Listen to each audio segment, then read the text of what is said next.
it's time to sit back and relax with your favorite drink. And listen.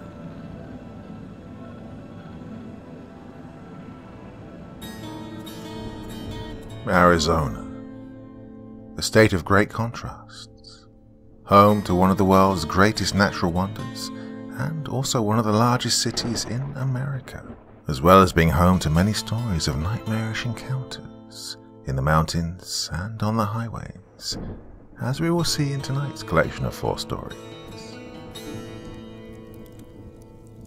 Angels of Darkness, Serpents of Light. I was driving back from the Easter Sunday gold mine. That's somewhere between Bisbee and Douglas, a few miles north of the Mexican border. I'm retired, but I still consult as a geological and mining engineer on the side. With the price of gold so high, a group of investors was considering buying the claim and reopening the mine. They wanted me to see what shape it was in. It had taken longer than I'd expected at the mine. Even Juan's muscles were tired after hauling the heavy gear up the hill to the mine entrance. The shaft was clear. Unfortunately, much of the adit was caved in. Rachel had to squeeze between the rocks to get the samples, but that's why I'd hired these kids. They were both mining engineering students from Arizona State University, and I always tried to give the next generation of engineers practical experience. When we were done, I should have just followed Juan and Rachel up Arizona Route 80 to I-10 back to Phoenix. The sunset was beautiful as I drove along AZ-80, so I stupidly turned west onto a dirt road somewhere near Tombstone. I was looking for a pretty place to stop and take a picture. Maybe 5 miles from the AZ-80, I saw a small plane land on the connecting north-south roads. I saw them turn the plane around, and when it took off, a big, white King Cab pickup truck with dark windows started heading in my direction. Well, everyone here knows what comes off those airplanes that land in the middle of nowhere. Black tar heroin, cocaine, speed, or even just marijuana, but they all spell trouble. I turned the truck around and started back to the highway, but that road was one long washboard. That fancy King Cab was kissing my bumper, and the driver was furiously pounding on the horn. I looked at the rearview mirror. 2 angry men looked back. The passenger pointed to me and ran his finger across his throat. About halfway back to the main road, a herd of javelina crossed right in front of me. Those piggies are built like bricks. You don't just damage your front end, you roll your truck when you hit one. Well, instinct took over, and I hit the brakes. As I skidded to a stop, I felt their truck smash into my bumper. My airbag slammed into my face. I was stunned. Everything smelled like gunshots, and the truck cab was filled with talcum powder. Before I could even get my insurance information from the visor, my door was flung open. They ripped me out of my truck and threw me into the dirt. The 2 macho men loomed over me, and one shouted, "You stopped too damn fast." "I'm sorry," I said meekly. "I have insurance and towing." "You're gonna pay, little man." "Everything will be paid. No deductible, I promise." "Oh, you will pay." He ripped my cell phone from its holster, crushed it, and flung it into the brush. "You'll pay with your life." While the second one watched, the first one went back to their truck and pulled out 2 samurai swords. He kept one and tossed a second to his partner. "Run, old man. Run to the hills. When we catch you, we cut you into pieces." Well, I ran for my life, as they herded me further and further away from everything that I thought might be able to save me. They drove me away from the road and up the hill, whooping and laughing behind me. I had one chance, and it required me to run them to death. Those brawny mustachios saw me as just a skinny old man they could slice up for fun. But I'm a vegan, and I run 5 miles every day. As I ran, I silently prayed for help.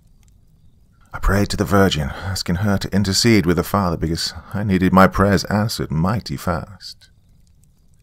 Oh, the course got harder as I ran up the hill, but a voice spoke inside me. It said that gravity and exhaustion worked even more on their nacho and beer guts than skinny old me.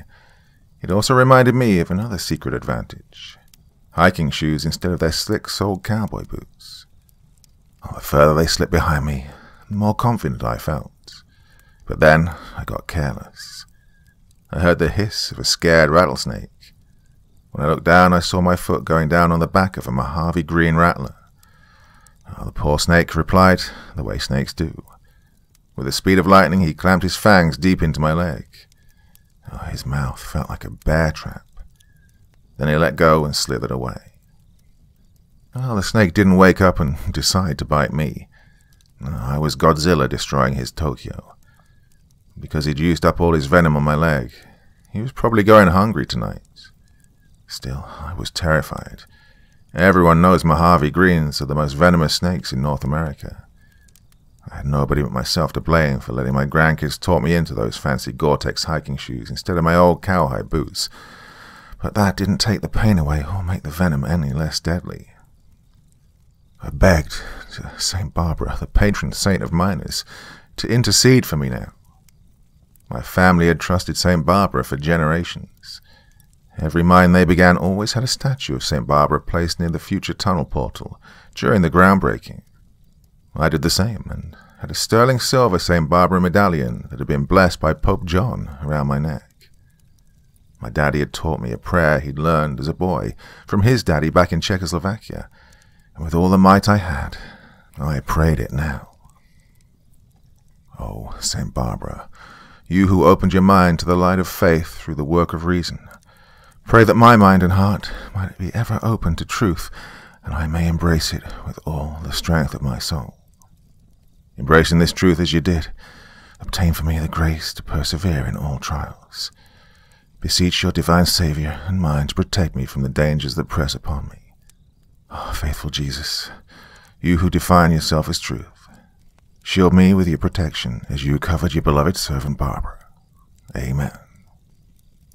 Well, I knew that running was about the worst thing I could do on a snake bite because I was pushing that toxin all around my body. My calf was scalded, and I could feel my foot swelling in my shoe. Giving up would be so easy, but that voice inside me said I had a wife, children, and grandchildren. Pain or not, I had to keep running. I could hear their curses behind me. Every breath was a fight. Finally, I stumbled, fell, and couldn't get up. There, I would die. Instead, something incredible happened. I looked up and saw two angels lifting me up. All my life I'd thought angels had wings. Everyone said they had wings, even in It's a Wonderful Life. Well, they did not. One was tiny, so short she looked no older than a child. Her skin was dark and her nose was amazingly big. "I am St. Barbara," she said with a power that electrified me. "Your prayers have been heard by the Father, and he has sent us here to answer them." The second angel was dark as ebony. His nose was broad and his lips were full. "I'm St. Augustine of Hippo. You've lived a good life and not returned evil for evil. But pacifism in the face of a grave wrong that you can stop by violence is a sin. It's God's will for you to defend your life and stop their sin." "How?" I asked. "I can't even walk." "Those that fight with you are more than those that seek your life. You'll be strengthened to make it possible. Look at your adversaries and behold." I glanced behind me and saw two other angels. One had a great sword of fire, and the other wielded a spear of lightning with both hands. God sent them to hold back Satan's legions. I looked beyond them to the drug mules and saw two forms. They were dressed just like the four angels. One was a tall man that had a perfect blonde Aryan face and cold, heartless eyes that thousands of SS Death's head troops only could dream of. The other was a petite Oriental woman with a demure face and that beautifully thick and black Japanese hair. I looked at them in astonishment. "Those are demons. Well, aren't demons all—" "Only in art," said St. Augustine. "Satan transforms himself into an angel of light. So do his disciples. They make good look evil and evil look good." Soon I could see my truck. The door was still open, and the angels threw me in. "We'll have to leave soon," St. Barbara said. "God loves you and loves your dear wife Maria. Her prayers bring delight in heaven." put the key in the ignition, turned it, and absolutely nothing happened. The truck wouldn't turn over. I knew the fuel pump shut off because of the accident, but I didn't have time to start poking around for the reset switch. So out of time, I grabbed the truck gun I kept under my seat. It was an old pistol one of my sons gave me. Genuine, made in Bulgaria, and Bubba had spray painted it baby poop green, but he'd bought it dirt cheap and it always went bang. Now, I didn't want to kill. I was a sissy vegan that never shot anything but paper and pop bottles in my life. But the voice of St. Augustine thundered through my whole body. Their wrongdoings compel you to wage war against them. You must defend the life of all their victims, even though it be through violence. If you do not, the sin will be upon you for defying God's will to prevent far great wrongs. The sin will be upon you for defying God's will to prevent far greater wrongs. The first narco bandit to the truck was the one that had tossed me out earlier. He opened up that door again. Was he ever surprised when I swung that gun up and cancelled his ticket? An even more horrible surprise happened next. That sweet little Japanese girl smiled, showing long teeth as she pulled the soul right out of him. His soul glowed a dull yellow, and his face filled with sheer terror. The universe behind him whirled, opening a spiral vortex in the ground. I could see the flames of hell. Thousands of tortured souls screamed and scrambled desperately to escape. She pushed them back as tentacles snaked out and dragged that drug runner down to the pits of eternal torment. Then she dived in and sealed the door behind her.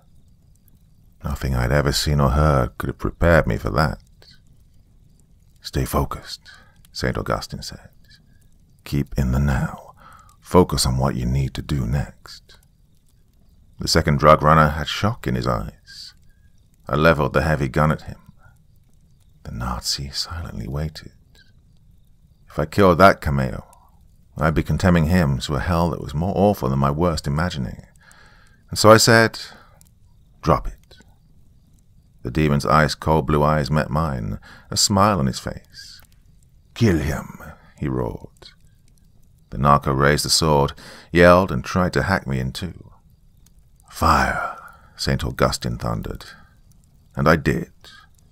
I emptied the gun into him, and he landed near my feet, gurgled and shook a couple of times, and then bled out.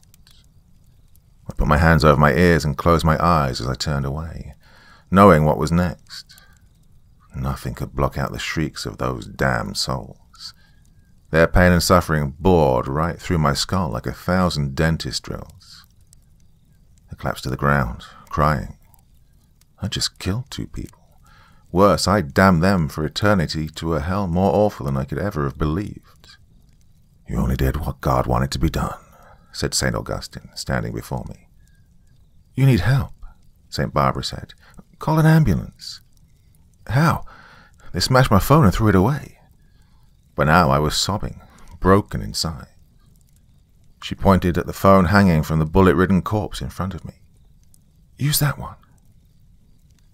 Well, 6 plus P hollow points in the chest messed him up bad, and I never was good around blood and gore. I didn't want to touch his body, but St. Augustine took me by the hand. It's no good. It's locked. Use his thumbprint. He left it behind. Somehow I managed to hold his hand up, unlock the phone, and call 911. Suddenly, I was alone. Oh, my pain was indescribable, and I was struggling to breathe. I passed out. I came to in Copper Queen Community Hospital in Bisbee, my sweet wife by my side. The doctor told me I was lucky. There were 2 types of Mojave greens, the common deadly one and the rare but milder B type. That was another miracle for a fool like me. Well, thanks to that blessing, I even got to keep my leg. When I tried to explain about the angels and the 2 demons, the doctors told me that the snakebite had made me hallucinate. The hospital padre listened to my story politely, a look of skepticism on his face. Keep your vision sacred and private, he said.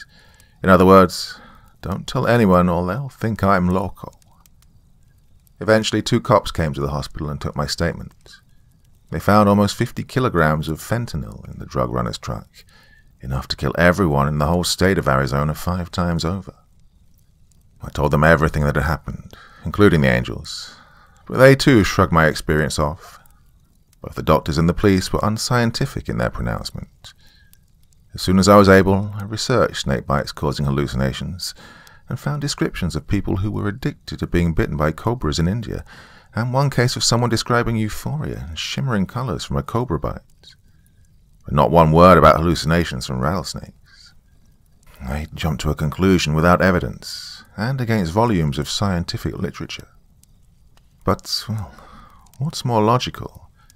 That a 70-year-old, 140-pound vegan who'd been bitten by the most deadly snake in North America could defeat 2 burly drug addicts in Mortal Kombat, or the angels had come down from heaven.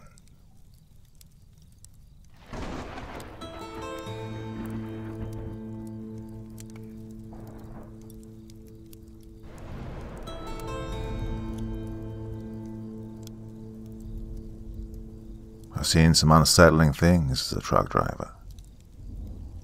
Thinking back on it, to this day, given that someone else experienced it with me, I'm certain that I'm not crazy.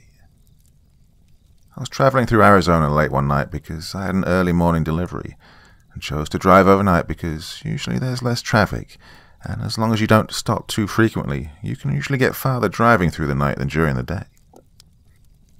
I'd recently got a dog, which I'd named Banjo. Yes, it's my favorite instrument. Well, I'd picked him up from the animal shelter where I live, and he's a great dog for the road, and an excellent navigator. Dogs also seem to have an innate sense for when things just aren't right, which plays into this story a bit later. Well, I'd been driving for about 9 of my 11 hours, and was set to arrive at the customer in a little over half an hour, leaving me plenty of time to drop and hook, then find a place to get some shut-eye. Well, I did not arrive to that customer at the appointed time. I like to think of myself as a good-hearted person, which is why when I saw a car on its side off to the side of the road, frame and metal twisted, I pulled over to check and make sure everything was okay. Pulled over, set the brakes, hopped out, and put on my emergency reflective triangles, then immediately rushed over to the car. Banjo began to growl very subtly. The driver's door was blocked against the ground. The windshield was smashed but not completely shattered, no doubt thanks to the laminated glass used for front windshields. There was blood all around the driver area, and possession strewn all around the car. I walked round to the other side of the mangled vehicle and saw blood dripping from the passenger door and onto the ground. Nobody was in sight, and I couldn't see any footprints or blood trails with my flashlight. Well, I immediately called 911 afterwards, gave them the location, a description of the scene, and told them I couldn't find the driver, but that there was blood leading off the vehicle. And I kept searching around until finally I saw the emergency lights. I walked over to the officer's patrol vehicle, informed him in more detail as to what I'd seen, and, being that the ambulance they called was still some time away, we decided to search for the driver of the vehicle. Although Arizona is an arid climate, it still gets very cold at night, and there are many things out in the desert that remind you that out here, you're not on top of the food chain, so it was vital that we found the driver. We began branching off in a V-shaped search pattern. He went left, I went right. We stayed just close enough that we could use the faint speck of a flashlight to signal if one of us found the driver. Well, about 5 minutes went by. I hadn't found the driver yet, and the officer hadn't signaled with his light either. Then I heard a very faint noise. Couldn't tell what it was at first, but it subtly grew in intensity. It was the most ominous sound I'd ever heard, so much so that I can't even begin to describe what it sounded like here. After about 10 seconds of listening to this sound and feeling the adrenaline kick in, I could hear my dog barking like mad back at my truck, and then a woman's scream. The officer must have heard that too, as we both pointed our flashlights at each other and ran to meet in the middle. When we linked back up, he asked me if I'd heard the scream, and I informed him I had. I looked down and there was a bloody footprint on the ground, leading further into the desert. It was definitely recent. The blood hadn't even begun to coagulate yet. We began hastily following the footprints. The more we followed, the more blood we saw. At this point, we're easily 1,000 feet away from the scene of the accident. And then the footprints just stopped. It was like they were never there. We searched in a circle around them, but couldn't find more. So we walked back a bit towards the accident. And the only prints were mine and the officer's. Well, we were dumbfounded. And then we heard the voice. It was a woman's voice. It said, "Did you come all this way looking for me? Oh, I'm sorry. I've had an accident. And soon you will, too." Well, that kicked the adrenaline into overdrive, and I instinctively began backing away. The officer shone his light all around and said, "Ma'am, if you're injured, you need to come out so we can get you medical attention." I was still slightly backing away. Then I saw the officer's leg get torn into by nothing. There was nothing there. Oh, he cried in pain. It was deep, but not debilitating. Well, he had the same reaction I did, and we started into a full-on sprint to get back to our vehicles. My muscles were firing on all cylinders. The officers and I were side by side. My lungs and legs were on fire. I heard something closing in behind us, and Banjo was going berserk. I thought for sure I wasn't going to make it. The damn thing sounded like it was right behind us, like it was toying with us, losing ground and then gaining it back. We made it back to the accident, and I heard that ominous sound once more. Trying to regain our breath, we both realized that the car was gone. There was no vehicle on its side there. No blood, no broken pieces, no glass, just my truck and his patrol car. I heard the thing that was chasing us slowly recede back into the desert. Oh, both of us were so full of adrenaline, we were shaking, and the blood was beginning to soak into his uniform. He grabbed the first aid kit out of his cruiser, and I helped him patch up the wound. The ambulance arrived 10 minutes later, to the scene of an accident that wasn't there. Knowing that no one would believe us, we made up the story that I'd had to stop because my engine was overheating, and on the way back to my truck to make sure I was all right, the officer had slipped and fallen, catching his leg on a rock. They ended up taking the officer to the hospital. I found out later that when he got there, it was like he had an infection. They had to remove the infected tissue, and he ended up needing 22 stitches afterwards. Well, call me superstitious, but I believe that talking about evil things gives that evil a pass back into your world, which is why this is the only time I've ever told this particular story, and why I never will again.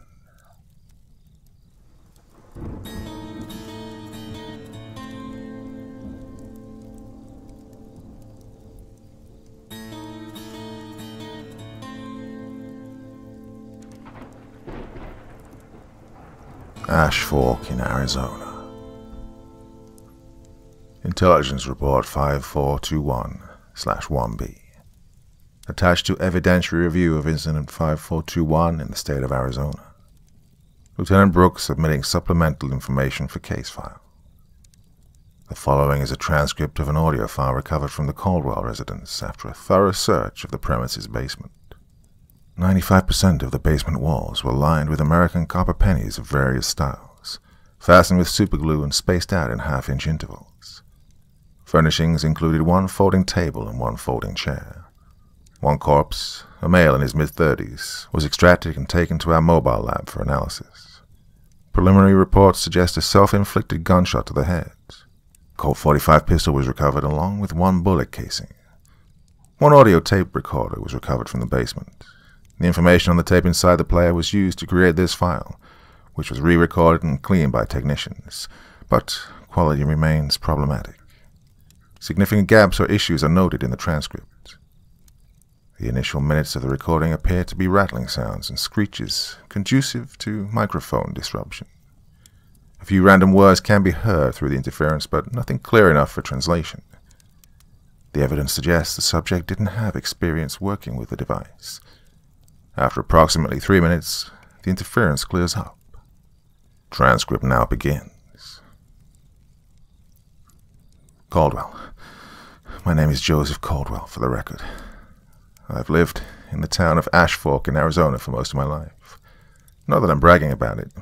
Small town next to a major highway. You know how it is. Well, we get a fair share of the tourist trade and business from travelers on their way to bigger cities and state parks, but shit, you don't care about that stuff. Let me... There was a clear editing cut of indeterminate length, and then Caldwell continues. Oh, crap, I hope I didn't just erase all that. Okay, well, to whoever's listening, you'll have to bear with me. This piece of junk is so old the manufacturers have been bankrupt for 40 years already. I didn't have time to grab my video camera and cell phone before I ran down here. And I already had this tape device installed in the basement, so I could play narrations for the tour. I lost the instructions a while back, and I didn't have the money to go get something digital, so, well, there we are. I get to work with this stupid thing, and you get to listen. As you can guess, I'm still alive. The walls are holding them at bay, for now at least. I can hear them outside, hissing like the world's angriest cats. It's what passes for language for their type. Not just in the stairway, but in the ground around the basement. You can hear them in the ground. How does that work? I want to believe they'll go away eventually, chase easier prey. These things can't be all that patient, considering how quickly they can pounce on you. Then again, maybe they have all the time in the world. But not me. No, I don't know how much recording time I have, so I'll try not to ramble on and on. I'd really like to be drunk right now while I do this. Might take the edge off. But the beer's next to my camera, upstairs. Well, okay, here we go. You know my name and location, so I won't repeat myself. I might be telling you events you already know, or maybe this recording will get unearthed centuries from now. So I'll play it safe and assume you're in the dark about how things got to this point. A few years ago, we achieved a short-lived moment of pleasantness in our country's moods. The economy was doing okay. Healthcare had improved, and deficits weren't as sky-high as they used to be. The world wasn't blowing itself up, and the usual squabbles over abortion and immigration were down to dull roars. Well, no one claimed life was rosy, but life was improving. So naturally, someone had to go and create a new dilemma for the players in the 24 hours news cycle to get their tongues twisted over. Yep, the penny. That penny. The same ones you see covering the room. Honest Abe's immortal face stamped on copper plating and zinc. I might have close to 10,000 of them covering the walls. It took me days to glue them on. The penny room's what I call it, just in case the sign outside the house is gone. If you don't mind the smell of oxidizing copper and cleaning fluids, it's not a bad place to be. Of course, I never figured I'd be trapped in here. Anyway, it wasn't the first time somebody was arguing to get rid of the penny, but it actually worked this time around. The arguments were pretty good. That the penny costs more than 1 cent to make each, that the use of the penny slows down transaction time and hurts businesses, that inflation has risen so much that people treat pennies expendably, and that we are literally throwing money away. Vending machines have long since given up the use of pennies, so why not everyone else? But there were a few defenders, mostly allies of penny manufacturing, whose main argument was, wait for it, loss of jobs. Others said prices would rise to accommodate the removal of pennies, going from $19.99 to $20, for example. Oh, there were even a few wingnuts who claimed that eliminating the penny would hurt American pride and Lincoln's image. Yeah, like everybody really treated the penny with reverence. Despite what you might think, I was actually for penny removal. This penny room of mine, it's a gimmick, a way to add flair in a competitive tourist trade. Hey, everybody, let's go see the guy who glued 10,000 pennies to his basement. Yeah, it's stupid, but it worked. People did show up to see my penny room, and in enough numbers to matter. It was a way to earn extra cash since part-time sales work at a dying home appliance store didn't cut it. Besides, what else could you do with all those pennies? Once Arizona followed the Midwestern states and started prohibiting penny use, plenty of people around here were more than happy to donate their pennies to me instead of surrendering them to government reclamation centers. Now, speaking of the government, the feds mostly stayed out of the issue, allowing each state government to make up its own mind on the issue of pennies. Considering what I found later, it was definitely one of those times the government should have gotten involved. Anyway, The anti-penny movement started in the midwestern half of the country and spread quickly enough to encompass almost all the states west of the Mississippi River within a year. Arizona wasn't declared penniless until 3 months ago, the same time I'd come up with the penny room idea. The government might not have cared about my room, but I did have to get my ex-wife's blessing, since the house was still half hers. She laughed in my face, called my idea typical Joseph idiocy, and said that I'd need more than pennies to sell my penny room. She still let me do it, saying that this would make us even for her own major error in judgment while we were married. And no, I'm not telling you what that was. Some things should stay private between couples, even if she's probably dead by now. I bring up my ex because she did make a good point. I needed something else for the penny room. A good haunted house isn't just goblins and pumpkins on the doorstep. You need sound and effect. You need a hook to draw people in. So I decided to add some history, some patriotic nostalgia. That's what this damn recorder was for. Well, with the internet, finding the penny's history wasn't too hard, and, well, it's really boring. That's what. It's a coin. I mean, there's no controversy, no conflict. The composition of the metals have changed over the years, going from mostly copper with a little zinc to mostly zinc with a little copper, but that's it. Imagine trying to attract kids these days with trivia less exciting than a history lesson on cotton gins. Right about that time, I remembered watching a local news report about a brand new serial killer on the loose. The police had absolutely nothing to go on other than the killer's modus operandi of cutting and stabbing the victim 100 times over. Well, it seems the killings were completely random, targeting anyone with a pulse.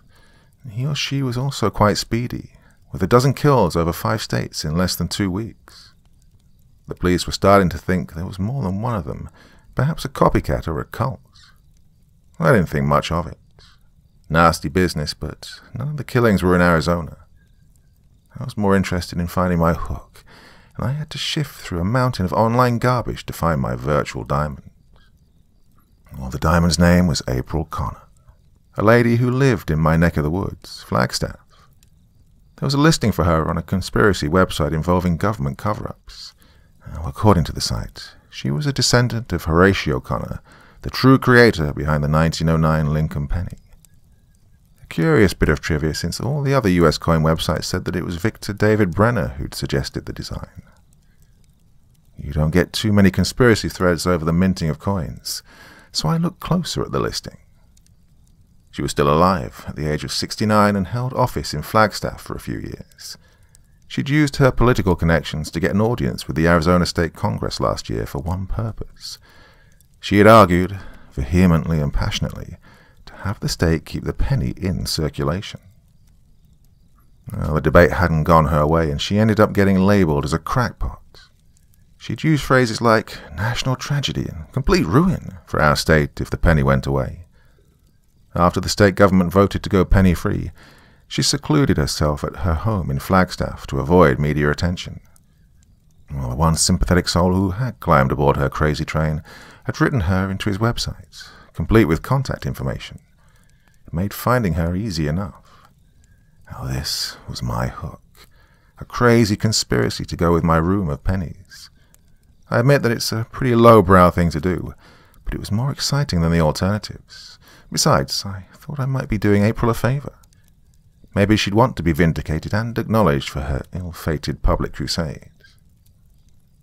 Well, she didn't want to be vindicated that badly because she wasn't even bothering to answer her phone or respond to messages. Fellow cooks and hate mailers were probably hammering her daily. Those types like to eat their own. So I ended up going straight to the, what the hell. In the background, slow and steady hissing can be overheard, rising in volume over the next 10 seconds. Clanking sounds and microphone disruption also ensue, implying that the tape recorder is being moved. The hissing is best described as snake-like, only more raspy and threatening. 10 more seconds pass before the hissing dies down and Caldwell speaks again. His voice is noticeably elevated. Damn, I think I'm still safe. It's louder, the hissing. Used to be I could only hear the hissing when I got close to the walls, but right now I'm sitting in the middle of the room, and I can hear them. I don't know if they're getting closer or if more of them are arriving. Do numbers matter? Yeah, numbers matter. They always matter. Dumb thing to say. Right. The story. April was incommunicado, so if I was going to get my hook, I was going to have to get persistent. After a week of phone calls, I drove down to her home in Flagstaff and presented myself in person. I think luck was with me that day because she was at home and surprisingly willing to open the door when I knocked. Dressed in a ratty-looking bathrobe and matching slippers at midday, she had this sunken look to her otherwise pleasant face that suggested either great fatigue or great sickness. Her grey hair was all over the place. Oh, you should have seen me roll out the charm. I didn't think I had that much charm in me. My ex-wife would certainly never have believed it. I apologized in advance for disturbing her and said that I was doing a book about the history of the penny and that I'd like to pick her brain about her grandfather. Well, I fully expected her to tell me to go jump in the little Colorado River and slam the door, but she didn't. Instead, she offered me tea and let me come in as long as I took off my shoes. She was mindful of the carpet. Her home was, well, normal. No piles of newspapers or walls covered in articles about the penny-free laws. There was one tabby cat, not 20. The tea, a mint variety, didn't kill me. At first I thought I'd somehow wormed my way into her heart, but it was later on that I realized the real emotion behind her hospitableness. Resignation. I tried to avoid bringing up her penny crusade, hoping she'd do the job for me. After giving me the tea, she told me that she knew what I was here about. She didn't want to be lied to, coddled, patronized, or mocked. If my intentions were to ridicule her in a future publication, she'd use what time she had left to make my life miserable in any manner she could. But if I wanted the real story about the penny, then I could stay and listen. As if giving me a chance to digest her ultimatum, she turned her head to the television, an old clunker that was tuned to a cable news channel. While the sound was muted, the captions were informing us of the continuing serial killer crisis. Oh, I'd missed a bit. The fatalities had grown to over 3 dozen across 10 states, and one death matching the lethal MO was in Yuma, on the edge of Arizona. The killings had finally crept this way. Authorities were treating the killing spree as the work of a terrorist group, though no group had made demands or admitted responsibility. When the police were calling on the public for help in identifying assailants, you knew they had nothing to go on. "It'll get worse," April mentioned absently as she watched. I didn't know what to make of her attitude, nor did I ask what she meant by that. Keep in mind, I still figured she was a cook at the time. But she had something I wanted, so I agreed to keep her name out of anything I used down the road. Cook or not, she probably had enough resources to make good on her threat. But I doubt she'd care that I'm exposing her in this recording. I doubt she's even alive.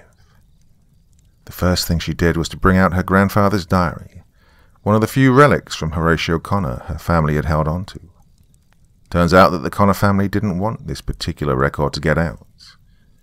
Connor's diary contradicted much of written history concerning the Lincoln penny, as well as suggesting Connor was 50 cards short of a full deck. Yet April took all his words deathly serious.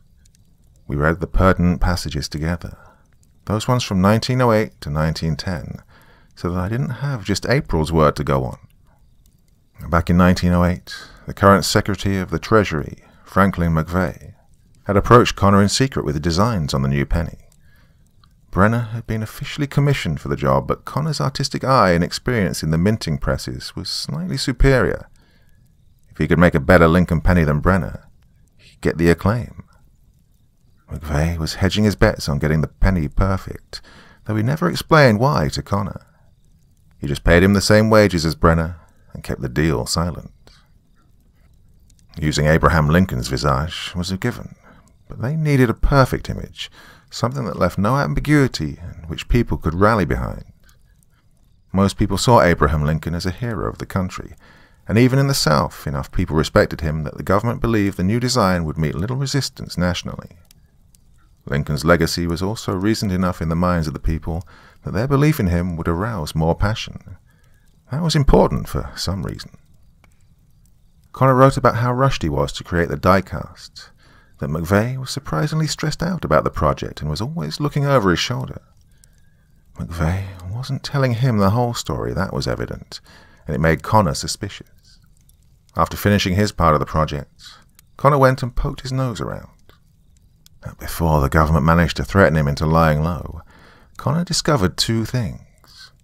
One, McVeigh had absolutely demanded the use of copper in the coin. It was actually a hidden legal requirement. It didn't matter how much copper was in it, but the outer plating had to be copper.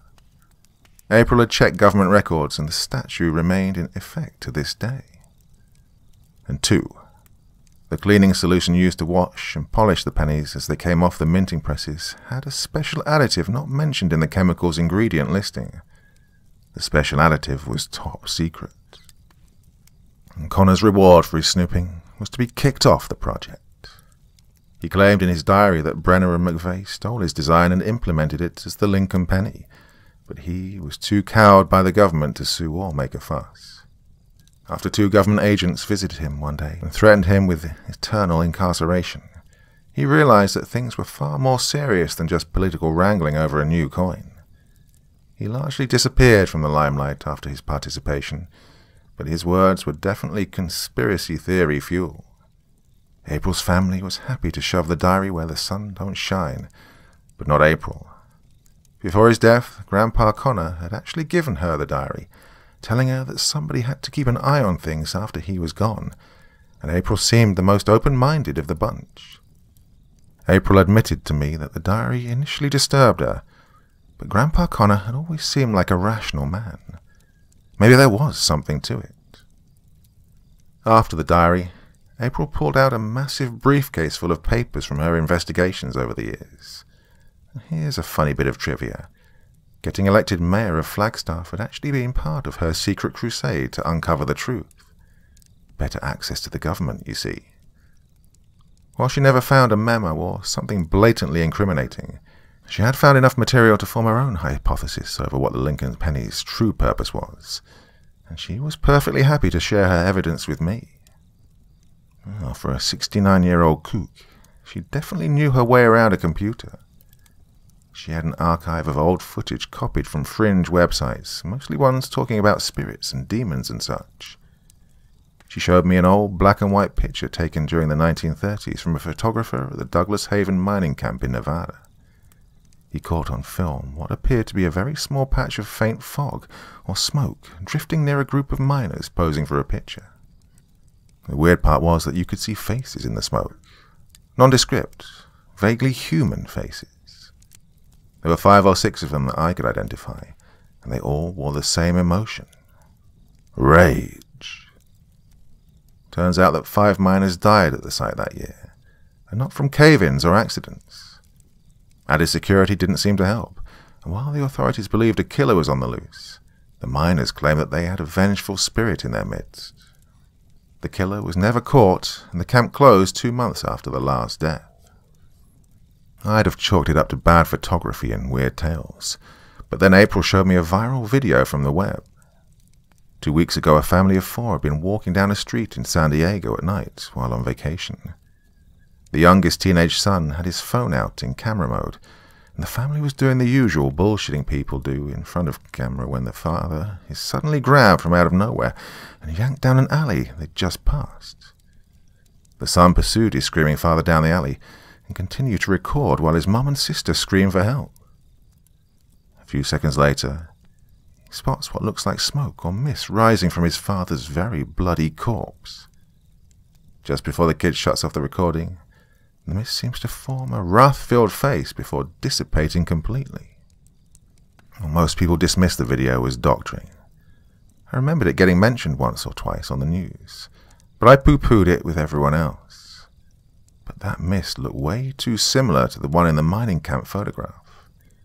I wasn't fully convinced of the connection until April showed me a dozen other photos, taken by various folks over the course of the last several decades, showing the same visibly upset mist.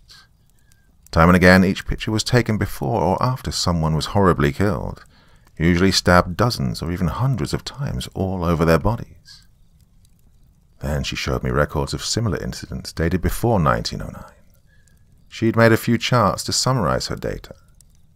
According to April, the number of deaths and disappearances fitting the killer miss description had begun to escalate from the 1860s onward. A settler would disappear or be found dead, and then a small homestead would be on the chopping block. A soldier might go AWOL for no reason, and then a patrol would disappear. Most of it was blamed on Native Americans, and the army would then conduct severe reprisals as a result. But by the turn of the century, most Native American tribes were relocated and contained, and yet the killings continued. They were escalating, in fact. But after 1909, the incidents all but vanished.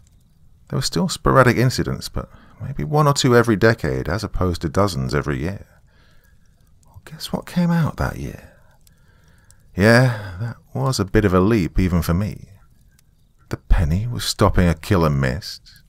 Does the quarter keep away zombies too?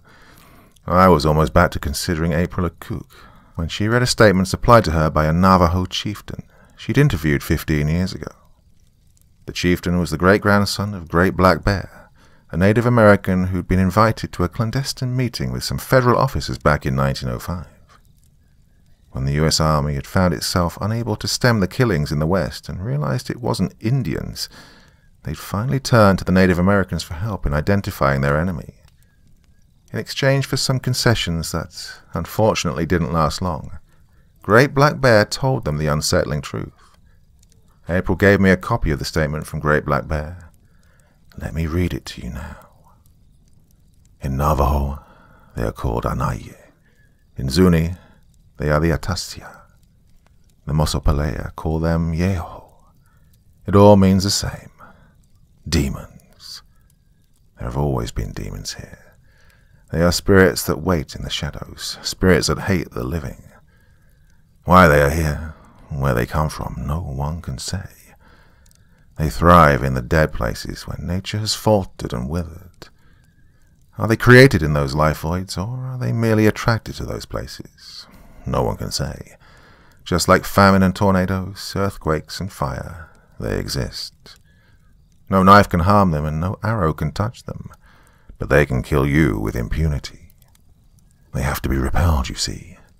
Most of the trinkets and songs and prayers of our tribes had the power to keep the demons at bay. The faith of our people was encapsulated within our culture and our totems. The totems kept the power even when our chants were silent, driving the demons away from the living. They were small things, easily broken and forgotten, but they created powerful ripples in the spirit realm that no demon could overpower. But the tribes are faltering, their numbers dwindle, and the children are not allowed to practice their culture. The white man has his faith, but it's not a faith that demons recognize. The white man prays, but their prayers are divided and conflicting. There is no unity, no acquiescence to spirits or the land. White man creates more dead places, and the demons grow numerous. White man ignores the demons, and they grow stronger. If white man continues down this path, the demons will eventually take you all. No gun will hurt them, and no wall will impede them. They will come. And that's the gist of what he said. I guess our government listened, but rather than attempting to tell millions of citizens that they had to change their ways or else they'd be done in by killer spirits, they came up with an alternative. If the Native Americans had used totems that kept the spirits at bay, why couldn't we? If our religious symbols couldn't hack it, maybe we could invent a symbol everyone could get behind, something everyone could carry around in his or her pocket, something most Americans could believe in, that enough people would believe in to make it work. If there was a herb that the Native Americans cultivated, one every single tribe maintained or traded for, if it's in botany books, it's under a different name than what we call it. According to Great Black Bear, the government codenamed it Danake, after the type of coin you give the ferryman on your way to the land of the dead. If you wanted your totem or trinket to send away the demons, you needed to rub the oil from the herb all over it. April told me that. Through her contacts, she had learned that the federal government managed to cultivate the herb while their scientists studied it for an applicable use. That's how they discovered that Danake bonds with copper. You know, if the government had been more honest about the whole Lincoln Penny affair, maybe we'd be okay right now. I mean, these things are coming out in waves. They're everywhere now. Everywhere the penny isn't. I guess they've grown a lot after a century of civilization wreaking havoc on the environment. Once the penny's good vibes started to fade away, there wasn't anything holding them back. I saw videos of cops and soldiers emptying their guns into the things, but the spirits would just fly right up to them, and then there'd be blood spraying all over. Every part of the spirit turns into a jagged blade, and they stab you all over. Oh, the bodies, everywhere, all over the news. Blood and bodies. Oh, by this point I wasn't sure if up was down or left was right. I definitely didn't know who was nuttier, April or me for listening to her. As to how the penny could ward off the spirits, considering that no one would believe in them as spirit charms. She had an answer for that too, though she admitted that it was just her own theory. I mean, how do you even test out an idea like... The next segment of the tape has experienced severe degradation. Source of the damage is unclear. The amount of elapsed time is unknown. The subject appears to be in an agitated state when recording resumes. Jesus, okay, I'm still here, still recording. Jeez, I'll record as long as I can, but that's not going to be much longer. I don't want them getting to me. Please, God, I do not want them getting to me. I just saw one push through the north wall. The thing, it's just like the pictures, all smoke and anger. The hissing gets louder when they try, but they can't get through, not all the way. They're trying, though. Good God, I can see them pushing and thrashing at the walls, at the ceiling, at the floor. I'm sitting on top of the table now. Can't put my feet down. I don't know how long the table will support me. It's a cheap one, and I'm not that small a guy. Maybe I should have seen this coming. It's what April told me before I left her house. Fancy herbs and national icons are all well and good, but positive energy is what keeps the charms active. Not belief. April was adamant about that. Well, belief helps, but it doesn't solve the problem. The sun comes up no matter what we believe. The seasons change no matter what we believe. It's not belief, it never was. But good feelings, they are the things that radiate. Feeling good about an icon is what does it. The Native Americans felt good about their culture, so their charms worked. In the penny we found our own national charm. Individually they were small change, but when you have billions upon billions of small change, it adds up pretty quickly. Those spirits could only get through where the wards were at their weakest, and they were at their strongest. And it worked for decades. You know, if the government had been more honest about the whole Lincoln Penny affair, maybe we would be okay right now. I mean, these things are coming out in waves now. But this is our government. You know, more concerned with appealing to their voters, me-first mentality than suggesting that we might need a course of correction. Besides, who'd believe that the penny was keeping a spectral invasion force in check? Hell, does anyone in the government even know the truth any longer? The eastern half of the country should be okay. They still have their pennies in circulation. But seeing that the spirits are starting to bust through my defenses, maybe it's like what happened to the Native Americans. When you have fewer people, your charms don't work as well. Now, if it's all the same to you folks listening, I'm not the type that likes to record his final moments. I've got a gun with a full mag, but bullets won't do diddly, at least not to them. Just tell this story to anyone who can do something with it. Tell my ex-wife, if she's still alive, that I had a good idea for once. And if you can forgive the cheesiness of my final words, just make sure to keep a little change in your pocket. It might do you some good. Recording ends.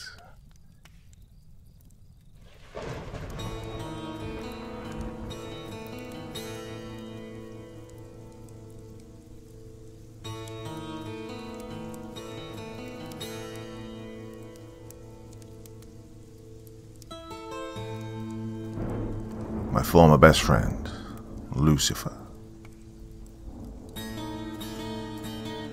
I lived in a small mountainside town in Arizona, the type with under 2,000 residents where most people knew each other.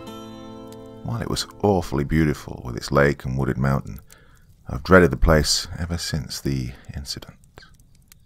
I was a young adult when it happened, around 20 if I remember correctly, so some parts are foggy. Now, 17 years later was the first time I felt comfortable enough to talk about it without feeling like grief, anger, or the need to cry would overtake me. I started going to a therapist a week ago, and he recommended that I wrote everything I remember down, and maybe share it anonymously so that could help letting go. So that's what I'm doing right now. For the sake of anonymity, I'm going to change everyone's names except for my former best friend's first name, and I won't mention my town's name. I'll start at the very beginning with how I met my best friend. Well, as I mentioned, most people knew most people in our town. Not quite literally, but everyone knew the people in their neighborhoods. I was around 12 years old when Mrs. Davis, who lived 2 streets from ours, died. We went to the same church, and I helped her a few times with grocery shopping, so we were invited to the church's memorial for her. We didn't know much about Mrs. Davis, but we did know her house was passed down to her son and his family. This piqued my interest, as there weren't any new faces around here, hadn't been since I was born. When we were in church, I immediately noticed the new family. They even had a son who looked around my age. This boy was soon to be my best friend.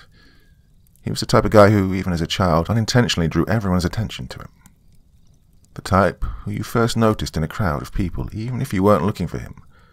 Well, that's how I thought of him. Given how I once looked at him, I felt unable to look away. After a few minutes of staring, he looked back at me, which made me turn away, trying to play it cool, like I wasn't just staring at him. After a bit, I took another glance at him, only to find he was still looking at me with a raised eyebrow. I turned away a lot less smoother than last time, feeling my cheeks heat up a bit thanks to the embarrassment of getting caught. I didn't dare look at him again for the rest of the memorial. But as I was a child, and children don't have as much shame and social limitation as everyone else, I went up to him when it ended. His parents smiled at me, the kind of smile which was sincere but tired and worn out, and took a few steps away to leave us alone to socialize. "Why were you looking at me?" he asked, twiddling his sleeve as he looked into my eyes. I felt a blush creeping up my cheeks again from embarrassment, and looked down at my shoes. I just haven't seen you around before. You're the only new kid I've ever met." I laughed a bit. I had a bad habit of giggling or laughing whenever I felt some sort of stress. "Do you have a name?" He didn't sound mad or uncomfortable, so I regained my courage. "Yeah, it's Emmett. What's yours?" I smiled at him. I won't tell you just yet. People don't like my name." This took me by surprise. He didn't sound arrogant or like he didn't think I was good enough to know. He sounded more sad than anything else. As I opened my mouth to ask why wouldn't they, his mother stepped back to us and apologetically smiled at me before ushering her boy away. I later learned that there was a small gathering in their house for close family and friends and that they had to go. A week later, my parents and I paid the Davis family a visit with a home-cooked pie to welcome them to our small town, and because I had mentioned how I wanted to be friends with the new boy.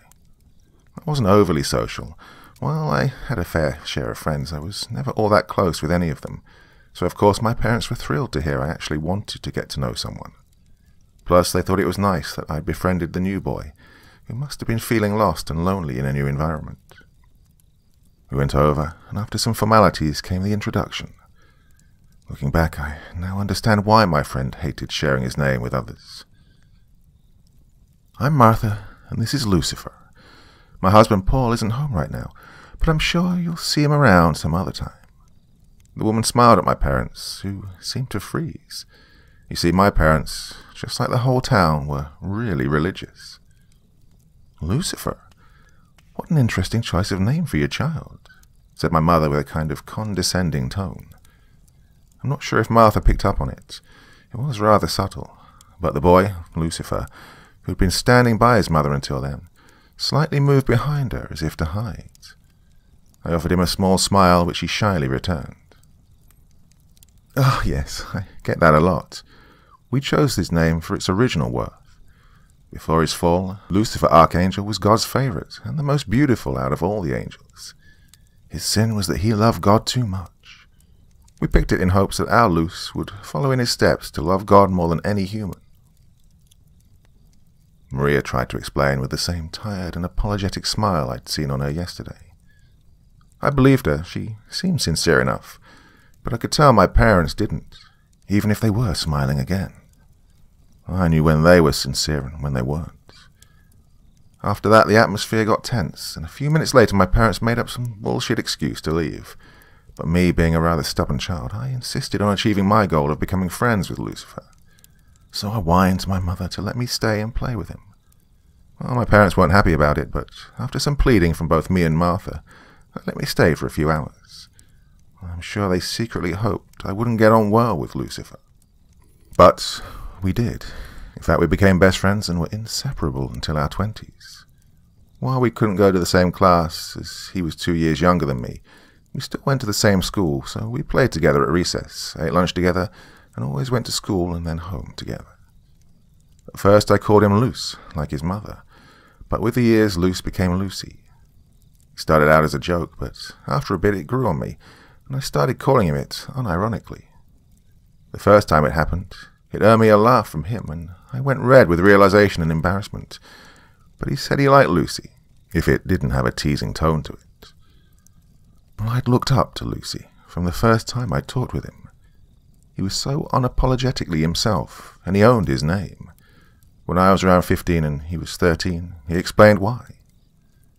Well, you see, Emmett, people will judge me before they even get to know me because of my name, and they'll still judge me after they get to know me. And thanks to my name, they'll always think badly of me no matter what I do.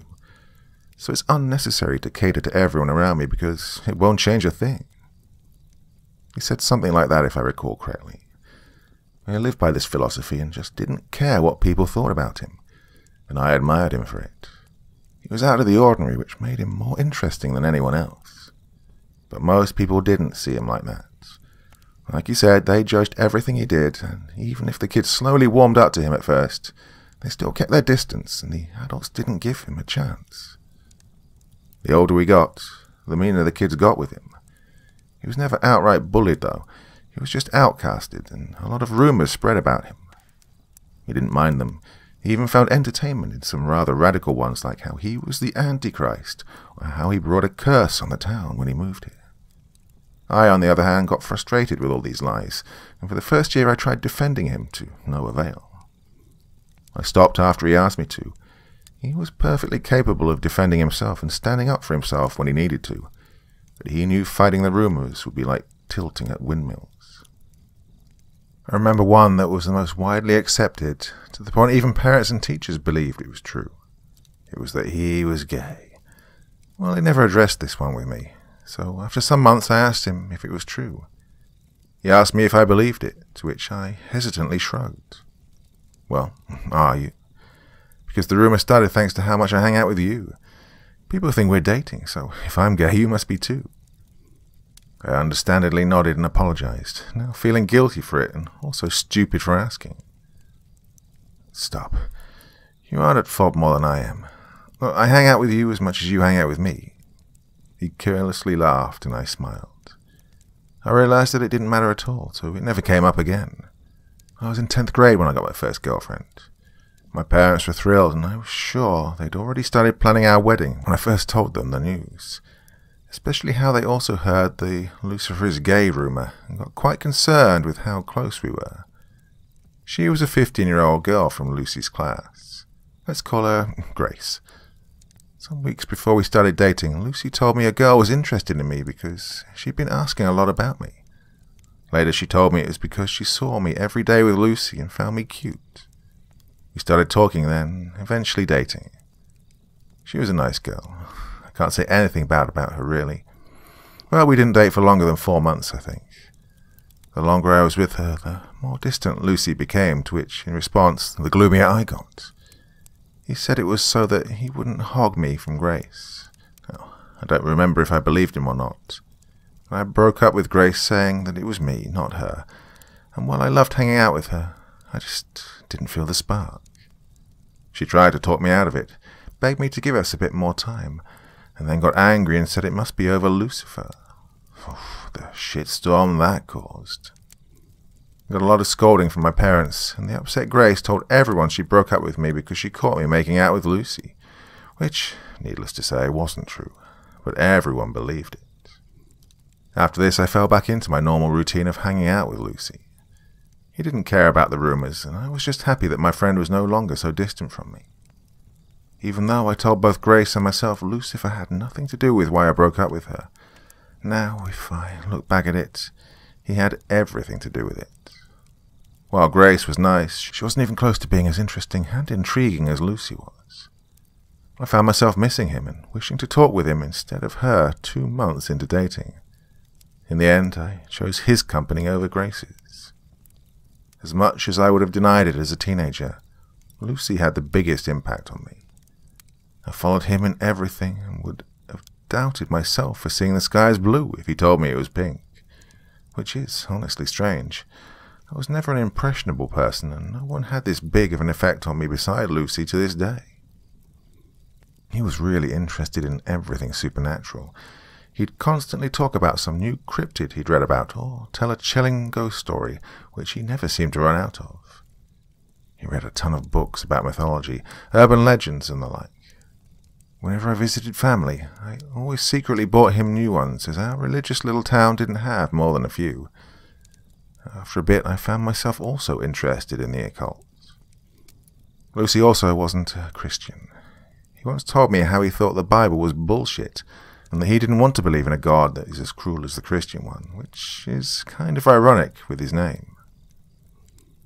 At the time, I took major offense to this, but after listening to his reasoning, I couldn't help but agree with him, and then on I loathed going to church and no longer prayed, just pretending to do so.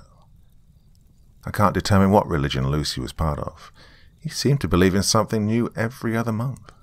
But if I had to categorize him, I'd say he was some sort of polytheist pagan who believed in every god but in no church. I always prayed with him to some new god he liked, or did some ancient ritual he just read about with him. It didn't matter that I didn't necessarily believe in any of them. I did it because it seemed important to him. Well, now that you know all the basics of my friendship with Lucifer and his personality, I think I can get into the incident that happened. Even though our town was religious, it still had its fair share of urban legends. The most notable one was the man who took children. Now, in a nutshell, the man who took children was a crazed man living in the surrounding forest, who lived off raw flesh, and who attacked and then ate children who went too far into the forest alone, especially at night. As teenagers, we knew it was only created to scare off the children from going into the woods, getting lost and dying either from a wild animal or hypothermia. Or, well, that's what we all believed. Lucy wasn't as interested in it as I would have expected. He simply said it must be a Wendigo and left it at that. I think he was afraid of it, even if he wouldn't admit it, and we agreed it was a made-up tale. He never went into the woods at night, and he wouldn't let me do so either. Not even when I wouldn't have been alone, as some friends would call me to go camping with them. I never ridiculed Lucy for believing in it, though, and I always complied. When Lucy turned 18, we went hiking.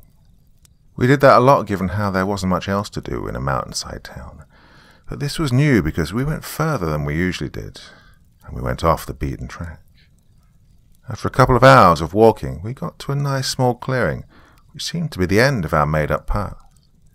If you stood with your back to the mountain, there was an edge to both the right side and in front of you, so it was a steep drop on both sides. Plus the mountain behind was too icy to climb and too steep to walk up without problems.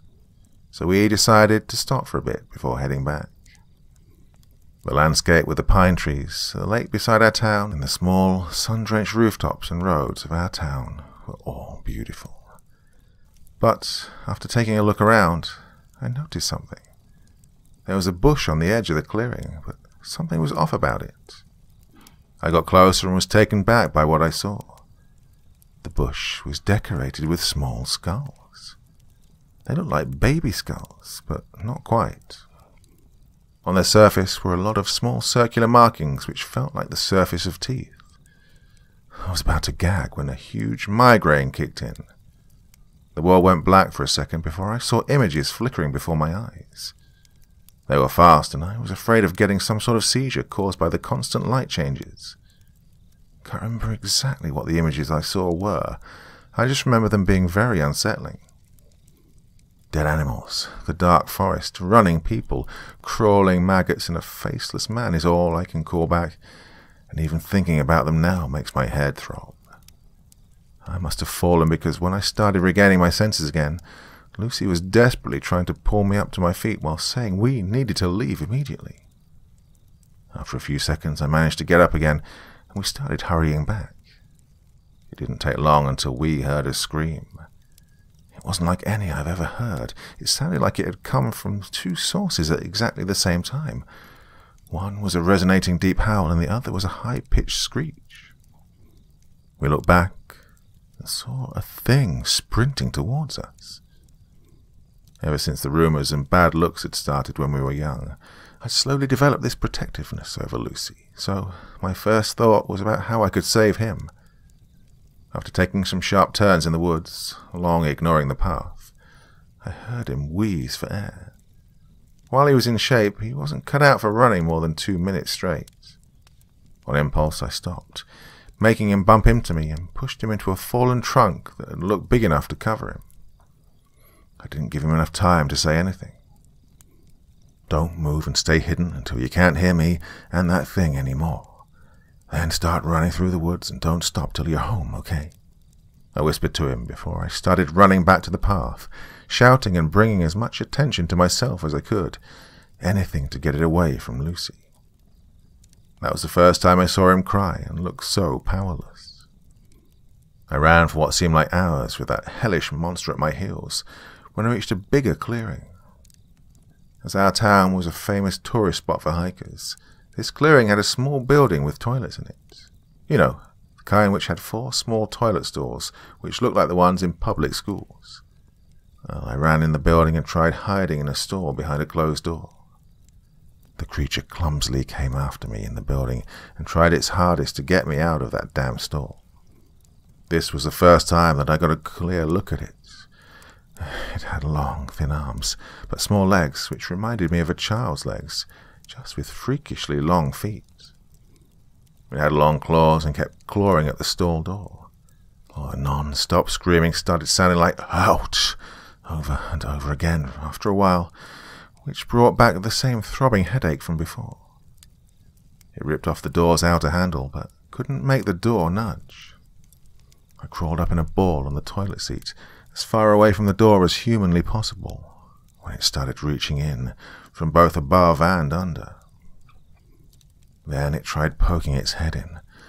Oh God, the face was the most terrible part of it.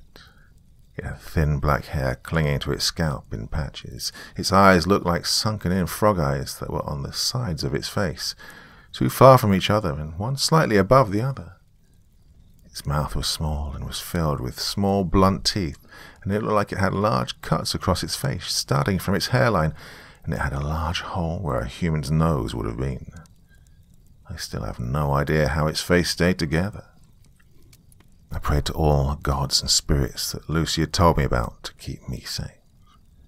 The monster stayed there with me for a while, so I wasn't as worried about Lucy as I was before. I believed he'd had enough time to escape. At the time, the thought of him arriving home safe was worth me getting killed by this thing. After that, everything got blurry. I think I blacked out from the stress and pain. I woke up God knows how long later to banging on the door. I went into flight mode instantly, but relaxed a bit when I recognized the town's police chief's voice. After a small talk with him, I felt like it was safe for me to go out. I got let out of the building and saw a lot of people from the town. Apparently my parents got worried when I didn't come home last night. And so they got some people to come and search for me. "Is Lucy okay?" was my first actual question after someone wrapped me in a blanket. I must have looked pitiful in that blanket with how dirty I was from running through the woods, and with how afraid and worried I must have looked. But at the time I couldn't care. "Lucy?" The chief scratched his face, furrowing his brows. "Oh, yeah, of course. Only I called him Lucy. I meant Lucifer. Lucifer Davis. He was with me yesterday. Is he okay?" I asked a bit faster and more panicked than I'd intended. The chief shook his head, and I felt my stomach drop. They wouldn't let me search with them, they just escorted me back to the town. My parents clung to me and wouldn't let me go for a long time. They were both crying and kept thanking God for bringing me back to safety while I was too in shock to react, let alone to say or feel anything. The next day I led the search party to where we'd found the skull bush, which no longer had anything on it. Then I showed them the fallen trunk I tried hiding Lucy behind. He wasn't there. The third day I told my parents and the police everything. They concluded that it must have been a bear or some sort of wild animal. Trauma was tricking my mind. But I insisted it was the man who took children, but they just prayed for me. I stopped talking after that. At the end of the first week, the search parties were called off, and after finding nothing, they were said to be unsuccessful. The official police report said Lucifer Davis either died from hypothermia or was ripped apart by a wild animal. I didn't believe it. I knew Lucy was still alive. I just knew it. At the end of the second week, it was the first time I'd seen Martha and Paul Davis since the incident. They looked as numb, empty and worn out as I felt. I saw them at Lucy's official funeral. They buried an empty casket as his body was still missing. I didn't say more than was absolutely necessary, and I could tell my parents were getting really worried about me. The day after the funeral was the breakthrough. It was Wednesday, if I remember correctly, but I can't say for sure. I wasn't willing to go to school or even really get out of bed since coming home, so the days kind of blended together. This day was different, however. Lucifer's parents came over, and they loudly demanded to see me. After some shouting, I dragged myself downstairs to see what was going on. "It's your fault. My baby would never have gotten into trouble if it wasn't for you. You got my Lucifer killed." Martha, the once soft-spoken and calm woman who I'd seen as a second mother, was completely hysterical and shrieked as soon as she saw me. I'm sure she would have launched at me if her husband wasn't holding her back, who was also glaring daggers at me. "Lucifer is dead." "Bullshit. It's your hellspawn's fault. He's been bringing bad luck to the town ever since you moved here. Such a sinful demon shouldn't have stepped a foot into our good God-fearing town to begin with," my father screamed back. My mother kept him back from throwing punches. "Lucifer is dead." The screaming and arguing continued. They no longer cared about me being there, just standing there totally motionless. I stopped listening to what they were saying. "Lucifer is dead." My migraine started coming back, which made me wince. "Lucifer is dead." I caught some words my father was saying. "Hellspawn. Finally he's back in hell where he belongs. He deserved it. My son will finally be free. And demon," among other insults. Then I also caught the similar insults aimed at me, about how it should have been me instead of him. Well, my numbness was cracking as I felt the first emotion in 2 weeks. Anger. My blood boiled with fury. "Lucifer is dead." Slap. The room was filled with silence, like time had stopped, and all eyes were on me. I didn't even realize I'd moved and slapped my father, especially not as hard as I did. My palm hurt afterwards, but I paid no attention to it. With time, I also felt my blood freeze and all my anger go away. For a moment, I felt nothing again before realization hit me like a truck. My Lucy was dead. I loved him. I didn't think before I spoke. It just slipped out of my mouth. My confession took everyone, including me, by surprise. This broke me. How stupid could I have been? Not even realizing I was in love with my best friend. And I never told him. I never told him how much he meant to me, and I'll never get the chance to do so. I felt tears roll down my cheeks before my legs gave out and I fell to the ground, bawling my eyes out. I screamed and whined and cried, not caring who could hear me. Such a deep sorrow and guilt took over me. I thought I'd die from the pain. I felt like it was my fault he'd died because I couldn't protect him. Martha was right. I should have died that day, not him. And now I'll never see his face again. I'll never go on adventures with him, or hear his laughter and stories, or do anything with him ever again. I was so sure he'd make it out alive. I didn't even say bye. That was the last time I spoke with the Davis family. They said nothing else during my breakdown and probably left soon after it started, but I didn't notice. They moved away 2 weeks later, and that was the last time I'd heard from them. I moved away a year later too. Where am I now? I still live in Arizona, where it's always warm and it never snows. I haven't gone hiking once in the last 17 years, and the only times I've gone back to my hometown is on Lucy's birthday to put flowers on his grave, which I do every year, and when my father died due to an accident. I still think about him, but it no longer hurts. It's just a kind of dull ache I've grown used to by now. I'm still interested in the occult, but I no longer believe in any gods. I've gone to college and work a full-time job now. I even tried dating, which didn't work out for the most part. I keep looking for Lucy in everyone I meet. I guess he put my expectations a bit too high. But I have been going regularly to this one coffee shop for the past few months before work. One of the baristas caught my eyes. She has the same dark brown eyes and the same shade of dirty blonde hair that Lucifer had. Her name tag says Abby, and she recognizes and smiles at me when I arrive every morning. I might try my luck with her. If things work out and I start going out with her, hopefully she wouldn't mind me calling her Lucy. Now, thank you for listening to my story. Oh, before I go, I want to confess something. I lied about why I started seeing a therapist. A week ago I started waking up in a cold sweat to that unmistakable two-pitch scream. I could swear I can faintly see the monster's face in the corner of my room for just a few seconds after waking up, a bit closer each night. After that it's complete silence, and the only thing I can hear before the outside world's noises flood back in is a barely loud enough whisper from me to hear, which sounds an awful lot like Lucifer. It says, "Run!"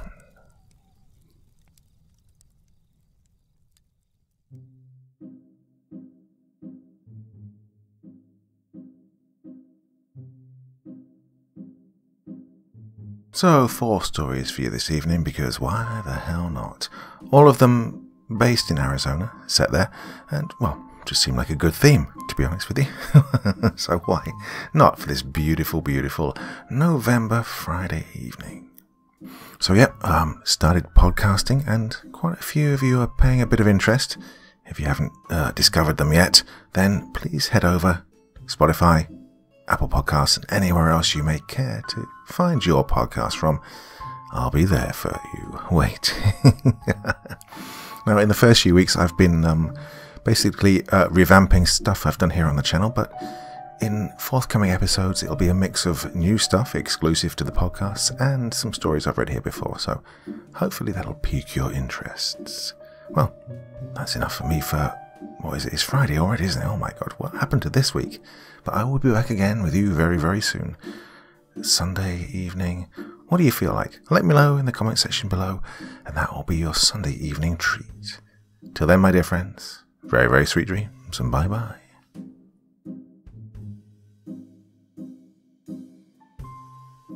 Thank you so much for taking the time to listen to this story today. It really means a lot to me and to the author of the story, of course.